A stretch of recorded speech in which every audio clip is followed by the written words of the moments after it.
Hello बच्चों, कैसे हैं आप सब। आई होप आप सब अच्छे होंगे। आपकी पढ़ाई बहुत ही जबरदस्त चल रही होगी। मेरा नाम है इंजमाम खान। स्वागत करता हूं आपका हमारे शानदार यूट्यूब प्लेटफॉर्म जिसका नाम है FMI करियर इंस्टीट्यूट। जैसा कि बच्चों आपको पता है कि हमने स्टाफिंग चैप्टर को स्टार्ट कर दिया था और आज हम इसका लेक्चर नंबर 2 पढ़ने वाले हैं।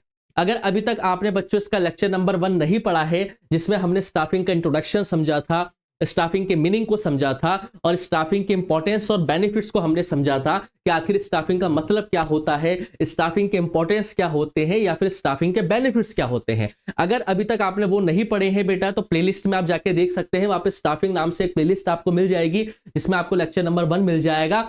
पहले आप उसको पढ़ें बेटा, उसके बाद फिर आप लेक्चर नंबर 2 पे स्विच करें ताकि आपको समझ में आए कि आखिर बेसिकली चैप्टर के अंदर चल क्या रहा है। और जैसा कि आपको पता है बेटा कि अगर कोई भी डाउट हो तो आप कमेंट सेक्शन में हमारे डाउट छोड़ सकते हैं। डिस्क्रिप्शन में आपको व्हाट्सएप चैनल का लिंक, हमारा मेल आईडी और मोबाइल नंबर आपको मिल जाएगा, या फिर आप हमसे स्क्रीन पे चल रहे नंबर पे भी कांटेक्ट कर सकते हैं। अकाउंट से रिलेटेड डाउट हो, चाहे इको से रिलेटेड डाउट हो, चाहे बिजनेस से रिलेटेड डाउट हो, आपको सारे डाउट्स के जवाब यहाँ पे दिए जाएंगे। बस आपको क्या करना है बेटा, पढ़ते हुए चलना है, वीडियो को लाइक करना है, शेयर करना है और चैनल को सब्सक्राइब करना है और बेल आइकन पे क्लिक करना मत भूलना ताकि आपको टाइम टू टाइम नोटिफिकेशंस मिलते रहे।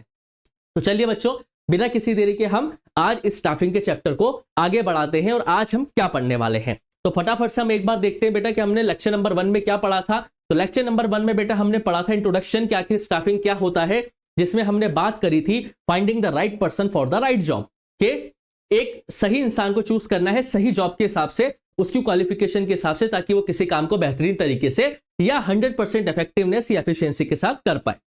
उसके बाद हमने उसके मीनिंग को समझा, अलग अलग हमने ऑथर्स की डेफिनेशन को देखा बेटा, और हमने फिर उसके इंपॉर्टेंस के बारे में बात करी कि आखिर स्टाफिंग के इंपॉर्टेंस होते क्या है। आज की इस लेक्चर में हम बात करने वाले हैं बेटा स्टाफिंग का प्रोसेस। सिंपल सी बात करेंगे हम बेटा आज के इस लेक्चर में। छोटा सा लेक्चर रहने वाला है, ज्यादा लंबा लेक्चर नहीं रहेगा ये, और ना ही ज्यादा मैं आपका टाइम लूंगा बेटा आपसे। तो स्टाफिंग का प्रोसेस आज हम पढ़ेंगे बेटा। जैसे हमने प्लानिंग का प्रोसेस पढ़ा था, जैसे हमने ऑर्गेनाइजिंग का प्रोसेस पढ़ा है, वैसे ही हम स्टाफिंग का प्रोसेस भी पढ़ेंगे। उसके बाद फिर हम डायरेक्टिंग का भी पढ़ेंगे बेटा और कंट्रोलिंग का भी पढ़ेंगे। वो फिर आगे चैप्टर आएंगे बेटा, चैप्टर नंबर 7, चैप्टर नंबर 8। फिर हम बिजनेस स्टडीज की सेकंड बुक की तरफ, या हम कह सकते हैं सेकंड पार्ट की तरफ बढ़ेंगे, जिसमें हम फाइनेंशियल मैनेजमेंट के बाद यानी कि वित्तीय प्रबंधन की बात करते हैं। क्लियर बेटा। तो आज हम स्टार्ट करने वाले हैं प्रोसेस ऑफ स्टाफिंग, और मैं आपको पहले भी बता चुका हूं बेटा और फिर बता रहा हूं कि याद रखना, हम जिस भी फंक्शन ऑफ मैनेजमेंट का प्रोसेस पढ़ रहे हैं, प्रोसेस जो है बेटा हमेशा सीक्वेंस में चलेगा, उसका फेरबदल आप नहीं कर सकते, सीक्वेंस में ही प्रोसेस को चलाना पड़ता है। तो स्टाफिंग की डेफिनेशन आपको पता है बेटा, 1 लाइन में समझे तो finding the right person for the right job. अब इस राइट पर्सन को कैसे ढूंढा जाता है और कैसे से राइट जॉब दी जाती है, वो ही स्टाफिंग का क्या है बेटा, प्रोसेस है। तो आज हम इस प्रोसेस को समझने वाले हैं और बहुत ही शानदार तरीके से समझने की कोशिश करेंगे और क्लासरूम में ही से याद करने की भी कोशिश करेंगे।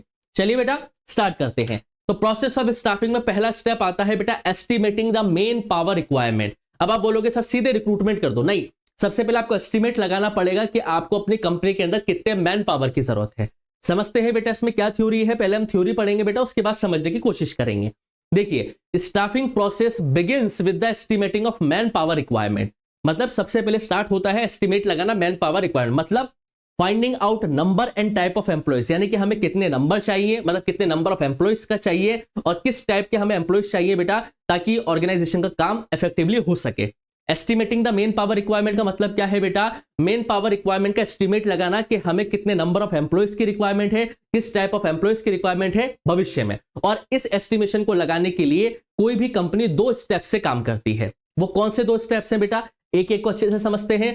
पहला स्टेप है बेटा वर्क लोड एनालिसिस और दूसरा है बेटा वर्क फोर्स एनालिसिस। सबसे पहले हम समझेंगे बेटा वर्क लोड एनालिसिस। तो इसमें क्या होता है, देखिए, it would enable an assessment of the number and types of human resources necessary for the performance of various jobs for the accomplishment of organizational goals। Workload में हमें क्या करना है बेटा, हमें एक इवैल्यूएशन करना है कि हमें कितने नंबर ऑफ एम्प्लॉयज और कितने टाइप ऑफ एम्प्लॉयज की रिक्वायरमेंट है किसी एक पर्टिकुलर टास्क को करने के लिए। और वर्क फोर्स एनालिसिस का मतलब क्या है बेटा, इसमें हम एनालाइज करते हैं कि हमारी कंपनी या तो अंडर स्टाफ है या फिर ओवर स्टाफ है या फिर ठीक ठाक है। मतलब वर्क फोर्स का मतलब ये है कि हम इसमें ये देखते हैं बेटा कि हमारी कंपनी के अंदर जो वर्क फोर्स है या हमारी कंपनी के अंदर जो स्टाफ है वो रिक्वायरमेंट से ज्यादा तो नहीं है, मतलब ओवर स्टाफ तो नहीं है, या फिर हम ये देखते हैं कि हमारी कंपनी में जो स्टाफ है वो अंडर स्टाफ तो नहीं है, मतलब रिक्वायरमेंट है 10 की और है कितने 5, या फिर हम ये देखेंगे कि हमारी कंपनी के अंदर स्टाफ जो है वो जितनी रिक्वायरमेंट है उतना ही है। तो दोनों चीजें ध्यान रखना बेटा। सबसे पहले हमने क्या बात करी बेटा, estimating the main power requirement में हम क्या एस्टिमेट लगाते हैं कि नंबर ऑफ एम्प्लॉयज की कितनी रिक्वायरमेंट है और किस टाइप ऑफ एम्प्लॉयज की हमें रिक्वायरमेंट है। और इस एस्टिमेशन को हम दो तरीके से करते हैं, एक होता है वर्कलोड, वर्कलोड में वही number and type of employees आ जाएंगे बेटा, और वर्क फोर्स में हम ये चेक करते हैं कि हमारी कंपनी जो है वो ओवर स्टाफ है, अंडर स्टाफ है या ऑप्टिमली स्टाफ्ड है। इससे हमें पता लग जाता है कि रिक्रूटमेंट करनी है या लोगों का ट्रांसफर करना है या न्यूट्रल रहना है। क्लियर है बेटा? तो ये दो स्टेप्स हम क्या करते हैं बेटा, मैन पावर रिक्वायरमेंट का एस्टिमेशन लगाते हैं कि हमें कितने और नंबर ऑफ एम्प्लॉयज की रिक्वायरमेंट है और किस टाइप ऑफ एम्प्लॉयज की हमें कंपनी के अंदर रिक्वायरमेंट है। आई होप आपको पहला प्रोसेस अच्छे से समझ में आया होगा। क्लियर बच्चों? सेकंड स्टेप देखते हैं बेटा। अब दोनों में कंपैरिजन करें बेटा, तो दोनों में कंपैरिजन करने से क्या पता लगेगा बेटा, वही मैंने बात करी बेटा। पहला हमें यह पता लग जाएगा कि हमें कौन से कितने नंबर ऑफ एम्प्लॉयज और किस टाइप ऑफ एम्प्लॉयज की रिक्वायरमेंट है, और अगर हम अंडर स्टाफ है तो नई रिक्रूटमेंट करेंगे, ओवर स्टाफ है बेटा तो ना चाहते हुए भी किसी स्टाफ को हमें रिमूव करना पड़ेगा या फिर कहीं और पे ट्रांसफर करना पड़ेगा। इससे एक बैलेंस क्रिएट रहता है बेटा कंपनी के अंदर। क्लियर है बेटा? अब दूसरा प्रोसेस क्या है बेटा, दूसरा प्रोसेस है रिक्रूटमेंट। एक बार जब एस्टिमेशन लगा लिया कि भाई इतने इतने नंबर ऑफ एम्प्लॉयज की हमें रिक्वायरमेंट है, इस टाइप ऑफ एम्प्लॉयज की हमें रिक्वायरमेंट है, तो फिर हम क्या करते हैं बेटा, रिक्रूटमेंट निकालते हैं। रिक्रूटमेंट का मतलब क्या होता है बेटा, रिक्रूटमेंट एक वो प्रोसेस है बेटा जिसमें हम अपने प्रोस्पेक्टिव एम्प्लॉयज को सर्च करते हैं जो भी हम एक पर्टिकुलर जॉब उससे ऑर्गेनाइजेशन में करवाना चाहते हैं। पहला स्टेप क्या था बेटा, एस्टिमेट लगा दिया कि कितने मैन पावर की रिक्वायरमेंट है। दूसरा, फिर उस मैन पावर को क्या करना है बेटा, सर्च करना है, यानी कि उसके लिए निकाली जाएगी रिक्रूटमेंट। रिक्रूटमेंट का मतलब क्या है बेटा, the process of searching for prospective employees and stimulating them to apply for jobs in the organisation. यानी कि दूसरा प्रोसेस होता है रिक्रूटमेंट, यानी कि मेन पावर का पहला एस्टिमेशन तो लगा लिया, फिर अब क्या करेंगे बेटा, उन प्रोस्पेक्टिव एम्प्लॉयज की क्या करनी है, सर्चिंग करनी है। और वो सर्चिंग किसके जरिए होगी बेटा, रिक्रूटमेंट के जरिए। तो कंपनी के जरिए क्या निकाली जाएगी बेटा, सेकंड स्टेप में रिक्रूटमेंट निकाली जाएगी, यानी कि अगर हम हिंदी में कहें तो भर्ती निकाली जाएगी। क्लियर है बेटा? सेकंड प्रोसेस भी समझ में आ गया है आपको। थर्ड देखिए बेटा, थर्ड में क्या होगा बेटा, फिर सिलेक्शन। अब जो भी एप्लीकेशन आएंगे बेटा, मान के चलो 100 लोगों के एप्लीकेशन आए, या 100 एम्प्लॉइज ने क्या किया बेटा, एप्लीकेशन दिया, या 100 वॉलंटियर्स ने क्या किया, एप्लीकेशन दिया। तब उसमें से ऐसा तो है नहीं ना कि 100 के 100 के रख लेंगे। मान के चलिए भाई हमें 10 ही मैन पावर की रिक्वायरमेंट थी, फिर उन 100 में से हमें 10 को सिलेक्शन करना पड़ेगा। तो उनका सिलेक्शन कैसे होगा, सबसे पहले ये देखिए। तो इसमें क्या होता है बेटा, हम सेलेक्ट उसी को करेंगे जो सबसे सुटेबल कैंडिडेट हमें लगेगा for the vacant position. Selection में पहला पॉइंट याद रखना बेटा, हम एक वेकेंट पोजीशन के लिए सिर्फ उसी बंदे का रिक्रूटमेंट करेंगे या उसी बंदे को सेलेक्ट करेंगे जो सुटेबल कैंडिडेट होगा। तो अब आप पूछोगे सर कि सुटेबल कैंडिडेट सेलेक्ट कैसे किया जाएगा, तो इसका टेस्ट होगा, इंटरव्यू होगा या डेमो होगा। बात समझ में आई है नहीं आई बेटा? लिंक करते हुए चलो, सारे प्रोसेस एक से जुड़े हुए हैं बेटा। पहला एस्टिमेट लगाओ कितने मैन पावर की रिक्वायरमेंट है, दूसरा फिर रिक्रूटमेंट निकालो, और जब रिक्रूटमेंट में एप्लीकेशन आएंगे तीसरे नंबर पे तो उसमें क्या किया जाएगा, सिलेक्शन किया जाएगा। और सिलेक्शन में हम सुटेबल कैंडिडेट को सिलेक्ट करेंगे वैकेंट पोजीशन के लिए। अब आप पूछोगे सर सुटेबल कैंडिडेट कैसे पता लगेगा, तो हम उसमें टेस्ट और इंटरव्यू के जरिए अपनी वैकेंट पोजीशन के लिए सबसे सुटेबल एम्प्लॉय को क्या करेंगे बेटा, सिलेक्ट करेंगे। बताओ बेटा बात समझ में आई या नहीं आई? तो पहले एस्टिमेट लगाया, फिर रिक्रूटमेंट किया और फिर सिलेक्शन किया टेस्ट और इंटरव्यू का इस्तेमाल करके। बताओ बेटा तीनों के तीनों स्टेप क्लियर हो गए आपको? ठीक है। अब चौथा स्टेप देखिए बेटा, चौथा क्या होगा बेटा, अब उसको प्लेसमेंट दी जाएगी। क्या दी जाएगी, प्लेसमेंट। यानी कि अब आप क्या ले लो बेटा, नौकरी ले लो। तो प्लेसमेंट का मतलब क्या होता है, जब एक इंडिविजुअल सेलेक्ट हो जाता है तो उसे जिस वेकेंट पोजीशन के लिए सेलेक्ट किया गया है वो वेकेंट पोजीशन उसको दे दी जाती है कि अब आप इस कंपनी के अंदर प्लेस्ड हो चुके हैं, मतलब आपको फाइनली नौकरी मिल चुकी है। चौथा स्टेप समझ में आ गया बेटा? समझो प्लेसमेंट का मतलब क्या होता है। प्लेसमेंट का मतलब ये होता है कि जिस वेकेंट पोजीशन के लिए आपने एक कैंडिडेट को सिलेक्ट किया था स्टेप नंबर 3 में, उस कैंडिडेट को आपने क्या कर दिया है बेटा, उस वेकेंट पोजीशन को प्लेस्ड कर दिया है, यानी कि उस वेकेंट पोजीशन को आपने फिल कर दिया है। यानी कि एक इंडिविजुअल को नौकरी मिल गई है चौथे स्टेप में। और उस प्लेसमेंट के साथ उसका क्या होगा बेटा, ओरिएंटेशन होगा। ओरिएंटेशन का मतलब क्या होता है बेटा, जिस इंडिविजुअल एम्प्लॉय को आपने सेलेक्ट किया है आप कंपनी के अदर एम्प्लॉयज के साथ उसको इंट्रोडक्शन करवाते हो और कंपनी के रूल्स एंड पॉलिसीज को उसको समझाते हो। इसको हम क्या बोलते हैं बेटा, काइंड ऑफ ओरिएंटेशन बोलते हैं। चौथा स्टेप समझ में आया बेटा? याद रखना थर्ड स्टेप में हमने क्या किया बेटा, वैकेंट पोजीशन के लिए शानदार सुटेबल कैंडिडेट को सेलेक्ट किया टेस्ट और इंटरव्यू के जरिए। अब जब सेलेक्ट कर लिया है तो उसे हम क्या करेंगे बेटा, नौकरी देंगे, जिसका मतलब होता है प्लेसमेंट। और प्लेसमेंट के बाद ही जस्ट क्या होगा बेटा, ओरिएंटेशन। ओरिएंटेशन का मतलब होता है जिस एम्प्लॉय को हमने सिलेक्ट किया है उसकी कंपनी के अदर एम्प्लॉय से जान पहचान करवाई जाएगी, साथ के साथ उसे ऑर्गेनाइजेशन के रूल्स एंड पॉलिसीज के बारे में भी बताया जाएगा कि कंपनी के रूल्स क्या है, कंपनी के पॉलिसीज क्या है। क्लियर हो गई बेटा बात? चौथा स्टेप समझ में आ गया। फिफ्थ स्टेप देखिए बेटा क्या है, अब होगा ट्रेनिंग एंड डेवलपमेंट। ट्रेनिंग से ही क्या होता है, विकास होता है, प्रशिक्षण और विकास। देखिए क्या लिखा हुआ है बेटा, to improve the competence of employees. Employees के कॉम्पिटेंसी लेवल को बढ़ाने के लिए और उन्हें मोटिवेट करने के लिए यह जरूरी है कि समय समय पे हर एक इंडिविजुअल एम्प्लॉय को ट्रेनिंग और डेवलपमेंट अपॉर्चुनिटीज दी जाए ताकि वो अपने स्किल्स को इंप्रूव कर सके और एक पर्टिकुलर जॉब को सही तरीके से इंप्रूव कर सके। बात समझ में आई या नहीं आई बेटा? ट्रेनिंग एंड डेवलपमेंट का मतलब क्या है, जो फिफ्थ नंबर का स्टेप है कि हर एक इंडिविजुअल एम्प्लॉय की कॉम्पिटेंसी लेवल को और मोटिवेशन को बढ़ाने के लिए यह जरूरी है कि हर एक इंडिविजुअल एम्प्लॉय को training and development opportunities provide करवाई जाए ताकि वो अपने स्किल्स को इंप्रूव कर पाए बेटा, और जॉब जो उसको दी गई है उसे बेटर वे में परफॉर्म कर पाए। ये फिफ्थ नंबर का स्टेप होता है बेटा स्टाफिंग के अंदर, ट्रेनिंग एंड डेवलपमेंट। और सिक्स्थ स्टेप क्या है बेटा, परफॉर्मेंस अप्रेजल। अब परफॉर्मेंस अप्रेजल का मतलब क्या होता है, परफॉर्मेंस अप्रेजल का मतलब है बेटा एक एम्प्लॉय की परफॉर्मेंस को इवेल्युएट करना। कैसे इवेल्युएट करेंगे, अभी उसकी क्या करंट में परफॉर्मेंस है और पास्ट में क्या उसकी परफॉर्मेंस थी, इन दोनों को मैच करके क्या निकाला जाएगा बेटा, एक स्टैंडर्ड निकाला जाएगा। समझ में आई या नहीं आई बेटा बात? The employee is expected to know what the standard are and the supervisor is to provide the employees feedback on his her performance. बात समझ में आई या नहीं आई बेटा? परफॉर्मेंस अप्रेजल का मतलब क्या है, एक इवेल्युएट करना बेटा एम्प्लॉयज की करंट और पास्ट परफॉर्मेंस को as against certain performance standard. कुछ स्टैंडर्ड सेट किए जाते हैं ना बेटा कि इतने टाइम में आपको ये काम करना है या इतने टाइम में आपको इतने यूनिट का प्रोडक्शन करना है, तो ये एम्प्लॉय को पता होती है, तो उसकी करंट परफॉर्मेंस को कंपेयर किया जाता है पास्ट परफॉर्मेंस, और उसके बाद उसकी परफॉर्मेंस का क्या निकलता है बेटा, एक इवैल्यूएशन निकल के आता है जिसके आधार पर सुपरवाइजर को क्या देता है बेटा, फीडबैक देता है उसकी परफॉर्मेंस को लेकर कि उसकी परफॉर्मेंस अच्छी है या खराब है। फिफ्थ और सिक्स्थ समझ में आया बेटा? फिफ्थ में क्या बात की गई बेटा कि इंडिविजुअल की कॉम्पिटेंसी लेवल, मोटिवेशन लेवल को बढ़ाने के लिए ट्रेनिंग और डेवलपमेंट अपॉर्चुनिटीज देनी चाहिए ताकि हर एक इंडिविजुअल अपनी स्किल्स को इंप्रूव कर सके और अपने जॉब को बेटर वे में परफॉर्म कर सके। परफॉर्मेंस अप्रेजल का मतलब क्या है बेटा, जो स्टैंडर्ड कंपनी ने सेट कर रखा है वो इवेल्युएट किया जाता है हर एक इंडिविजुअल एम्प्लॉय का उसकी करंट परफॉर्मेंस के कंपेयर करके पास्ट परफॉर्मेंस से, ताकि सुपरवाइजर उसको फीडबैक दे सके कि उसकी पर्टिकुलर एक जॉब के अंदर परफॉर्मेंस कैसी रही है, अच्छी रही है या खराब रही है। क्लियर है बेटा सिक्स नंबर का भी आपको स्टेप?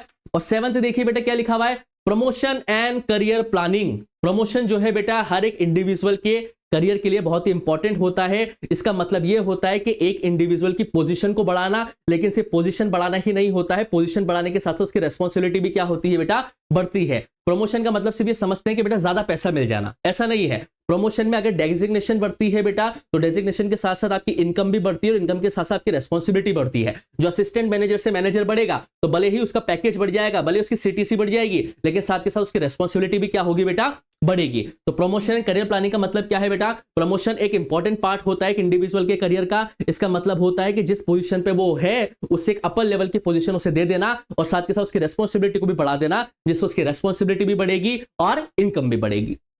क्लियर बेटा? और लास्ट स्टेप क्या है बेटा स्टाफिंग का, कंपनसेशन। कंपनसेशन का मतलब क्या होता है, compensation refers to all form of pay और रिवॉर्ड्स गोइंग टू एम्प्लॉइज। जितना भी पेमेंट करती है कंपनी एम्प्लॉइज को, जितने भी रिवॉर्ड देती है कंपनी एम्प्लॉइज को, उसे ही हम क्या कहते हैं बेटा, कंपनसेशन कहते हैं। All organisation need to establish wages and salary plans for their employees. जो सैलरी प्लान होता है ऑर्गेनाइजेशन का, जो वेजेस देने का प्लान होता है ऑर्गेनाइजेशन का, वही कंपनसेशन की कैटेगरी के अंदर आता है। बताओ बेटा क्लियर हुआ या नहीं हुआ आपको? ठीक है, तो ये क्या था बेटा हमारा process of staffing. I hope आपको प्रोसेस ऑफ स्टाफिंग बहुत ही अच्छे तरीके से समझ में आया होगा। बिल्कुल आराम से समझाया बेटा, लगभग 15 मिनट की वीडियो ये होने वाली है। 15 मिनट लिए हैं बेटा आपको प्रोसेस ऑफ स्टाफिंग मैंने समझाने के लिए। एक बार फटाफट से रिकॉल कर लेते हैं बेटा। पहला स्टेप है एस्टिमेट लगाना कि हमें कितने नंबर ऑफ एम्प्लॉयज और किस टाइप ऑफ एम्प्लॉयज की रिक्वायरमेंट है। दूसरा वो कैसे करेंगे, वर्कफोर्स और वर्कलोड एनालिसिस से। दूसरा रिक्रूटमेंट निकाली जाएगी जिस भी व्यक्ति की हमें रिक्वायरमेंट है। तीसरा उसका सिलेक्शन हम करेंगे बेटा किसके हिसाब से, टेस्ट और इंटरव्यू के हिसाब से। चौथा फिर उसे प्लेसमेंट दी जाएगी और उसे कंपनी के अदर एम्प्लॉयज के साथ ओरिएंटेशन करवाया जाएगा। पांचवा ट्रेनिंग एंड डेवलपमेंट दिया जाए ताकि हर एक इंडिविजुअल के स्किल्स इंप्रूव हो सके। छठा परफॉर्मेंस अप्रेजल, उसकी परफॉर्मेंस का इवैल्यूएशन किया जाए। सातवां प्रमोशन और करियर प्लानिंग दी जाए बेटा ताकि हर एक इंडिविजुअल को मोटिवेशन मिल सके। और नंबर 8 प्रोसेस क्या है बेटा, कंपनसेशन। आई होप आपको बेटा स्टाफिंग प्रोसेस बहुत ही जबरदस्त तरीके से समझ में आया होगा। बहुत ही अच्छी तरीके से यहाँ पे मैंने समझाने की कोशिश करी है। फिर भी अगर कोई भी डाउट आपको रह जाता है बेटा इस लेक्चर से रिलेटेड या इस वीडियो से रिलेटेड, तो आप कमेंट सेक्शन में अपना सवाल छोड़ सकते हैं, वहां पे हम आपको जवाब दे देंगे। नहीं तो फिर आप डिस्क्रिप्शन बॉक्स में व्हाट्सएप चैनल पे लिंक जाके, व्हाट्सएप चैनल का लिंक वहां दिया हुआ है, वहां पे आप जुड़ सकते हैं, मेल कर सकते हैं या स्क्रीन पे चल रहे नंबर पे हमसे कॉन्टेक्ट कर सकते हैं। चाहे अकाउंट्स के डाउट हो बेटा, चाहे इको के हो, चाहे बिजनेस से रिलेटेड डाउट हो, हर डाउट आपको जवाब मिलेगा बेटा। बस आपको हमसे कनेक्टेड रहना है। बस आपको क्या करना है बेटा, वीडियोस को लाइक करो, अच्छे अच्छे कमेंट करो। आपके अच्छे अच्छे कमेंट से हमें मोटिवेशन मिलता है और वाकई में बेटा सच में मोटिवेशन मिलता है। जब आप अच्छे अच्छे कमेंट करते हैं, पॉजिटिव कमेंट्स करते हैं बेटा हमारे लिए, तो हमें और भी बेहतर तरीके से आपके लेक्चर डिलीवर करने का मोटिवेशन मिलता है। दोस्तों के साथ बेटा चैनल के लिंक को शेयर करो बेटा, ताकि सभी बच्चे इन फ्री लेक्चर्स का मजा ले पाए बेटा। अकाउंट्स बिजनेस जो है, अकाउंट्स इको जो है आपको शाहरुख सर पढ़ा रहे हैं, बिजनेस में स्वयं यानी कि इंजमाम सर आपको पढ़ा रहे हैं। तो इसी तरीके से लेक्चर आपके लिए बहुत ही जबरदस्त तरीके से आगे भी आते जाएंगे बेटा, चाहे वो अकाउंट्स के हो, बिजनेस के हो, इको के हो। अपने दोस्तों के साथ बेटा चैनल को शेयर करो, इस लिंक को शेयर करो बेटा, चैनल को सब्सक्राइब करो बेटा और बेल आइकन पे क्लिक करना मत भूला करो, ताकि आपको टाइम टू टाइम नोटिफिकेशंस मिलते रहे बेटा। और इसी के साथ बेटा आज का हमारे लेक्चर क्या होता है, कंप्लीट होता है। इस चैप्टर के बेटा 2 लेक्चर और लगेंगे अभी, लेक्चर नंबर 3, लेक्चर नंबर 4। उसके बाद हमारा स्टाफिंग चैप्टर कंप्लीट हो जाएगा। और फिर आपको पता है जैसे कि हमारा एक रिचुअल रहा है कि हम लेक्चर नंबर 5 में स्टाफिंग चैप्टर के कुछ क्वेश्चंस भी करेंगे। जैसे हमने प्लानिंग के करे थे, जैसे हमने ऑर्गेनाइजिंग के करे थे, वैसे हम स्टाफिंग के भी क्या करेंगे बेटा, कुछ क्वेश्चंस प्रैक्टिस करेंगे, कुछ 15 to 20 क्वेश्चंस प्रैक्टिस करेंगे, जिससे कि हमारा चैप्टर क्या हो सके बेटा, रिवाइज हो सके। तो आपको बेटा नोट्स बनाने हैं, साथ के साथ पढ़ते हुए चलना है। कोई भी डाउट हो तो आप कमेंट सेक्शन में छोड़ सकते हैं या स्क्रीन पे चल रहे नंबर पे हमसे कांटेक्ट कर सकते हैं। बस वीडियोस को लाइक करो बेटा, पॉजिटिव कमेंट्स करो, चैनल को शेयर करो दोस्तों के साथ और सब्सक्राइब करो, क्योंकि जब जब आप सब्सक्राइब करते हैं बेटा हमारा मोटिवेशन बढ़ता है, हम और भी बेहतरीन तरीके से आपके लिए काम कर पाते हैं। तो जल्दी ही मिलूंगा बेटा आपसे स्टाफिंग के लेक्चर नंबर 3 के साथ। तब तक के लिए आप लोग पढ़ते रहिए, मस्त रहिए। Thank you, bye bye.